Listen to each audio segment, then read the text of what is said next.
It's the night before your big presentation at a packed conference hall in Chicago. You pace, heart hammering like a drumline, palms slick. In front of hundreds, the words feel trapped in your throat. Mike Acker's tale starts exactly here where fear grips tight. But what if this trembling could turn into your secret weapon? This book promises not just calm but confidence. How? Stick around because we're about to walk straight into the lion's den of public speaking, nervous but unshaken. You think fear is your enemy, right? Mike flips this on its head. Fear isn't the problem, how you use it is. Let's break down this surprise mindset shift that rewrites your internal narrative.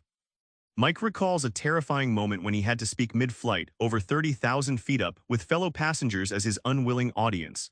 His heart pounded, but this raw exposure cracked the code. His fear was not a signal to back down, but a call to step up. That flight became his unexpected public speaking boot camp. Think of fear as a movie director shouting cut and action inside your mind. Instead of fighting the director's script, you learn to work with it, using jitters as cues to prepare sharply, rehearse deeply, and focus your energy. Fear isn't chaos. It's the cue card that tells your brain to get ready. The payoff? Once Mike stopped fighting his nerves and learned to channel them, he transformed from trembling to electrifying on stage. That nervous energy fueled connection, not paralysis. Suddenly, audiences weren't just watching, they were feeling his authenticity. Fear turned from enemy to unexpected ally. Your brain loves to hijack your calm and paint worst-case horrors. Mike exposes this mental saboteur and shows how to flip the spotlight, with a strategy that's all neuroscience, zero fluff.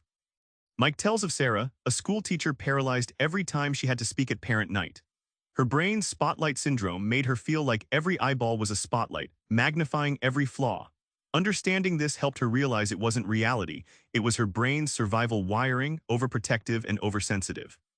Think of your brain as a muscle gym, where repeated mental workouts rewire circuits.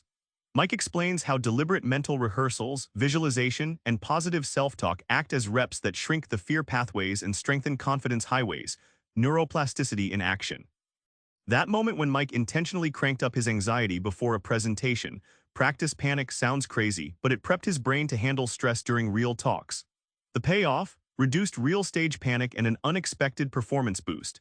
He trained his mind's fight-or-flight response to show up on his terms, not fear's. Stiff scripts kill connection. Mike flips the script by making your story the anchor. Here's the bold art of owning your unique voice and story to captivate, not bore.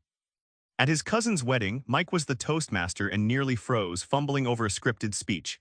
Instead, he ditched the text and shared a raw, funny story about the bride and groom. The room erupted in laughter and cheers. His realness made the moment unforgettable, proof that story beats stiff scripts every time. Mike compares storytelling to a GPS guiding listeners emotionally through map points of your talk. Your story cues emotions and memory centers, making your message stick like glue. Without it, audiences drift. With it, they're glued, hanging on every word. When you speak authentically, highlighting your quirks, doubts, and humor, you stop chasing perfection and start forging connection. Mike found that audiences forgive stumbles but crave truth. That shift changed his entire approach from pressured performance to relaxed presence.